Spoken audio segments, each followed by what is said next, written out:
नमस्कार साथियों, आज हम पढ़ेंगे दूसरा पार्ट पर्यावरण से महत्वपूर्ण तिथियों में।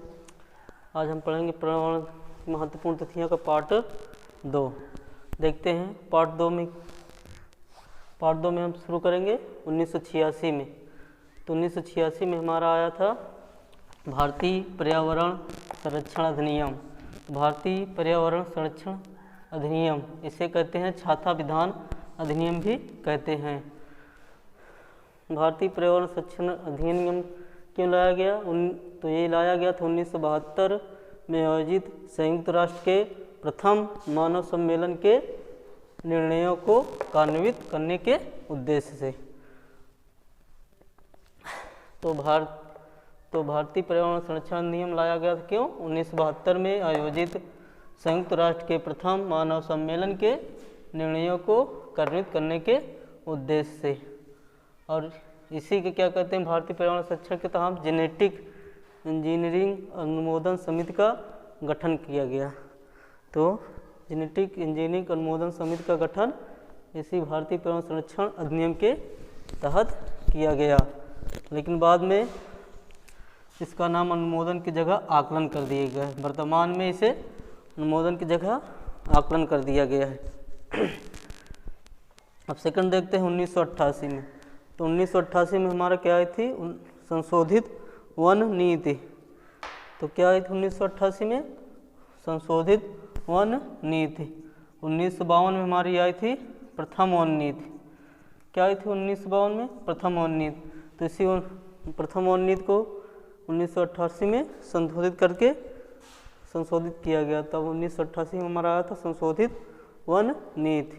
अब आगे देखते हैं 1992 में।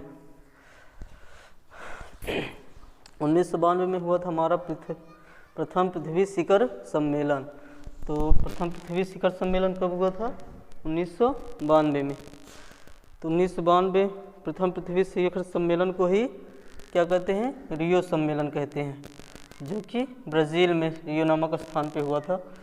तो 1992 में क्या आई थी? हाथी परियोजना। तो 1992 में हमारे दो चीज़ आते हैं। प्रथम पृथ्वी शिखर सम्मेलन, जो कि जिसको रियो सम्मेलन के नाम से जाना जाता है। दूसरा हाथी परियोजना। 2002 में आते हैं। 2002 में आया था हमारा जैव विविधता अधिनियम। कब आया था जैव विविधता अधिनियम? 2002 में, और जो कि 2008 के PCS पेपर में पूछा भी गया है। और वो क्या आया था 2000 में? राष्ट्रीय जल नीति। क्या आया था 2002 में? राष्ट्रीय जल नीति।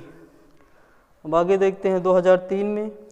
2003 में आया था हमारा भारतीय राष्ट्रीय जैव विविधता प्राधिकरण। तो भारतीय राष्ट्रीय जैव विविधता प्राधिकरण 2003 में आया था।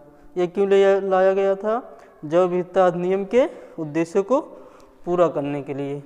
तो 2003 में हमारा आया था भारतीय राष्ट्रीय जैव विविधता प्राधिकरण।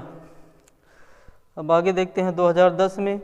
2010 में हमारा आया था राष्ट्रीय हरित न्यायाधिकरण अधिनियम।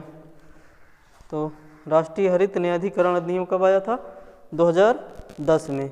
और इसके तहत क्या कहा गया कि नागरिकों को स्वच्छ वातावरण में रहने का अधिकार है।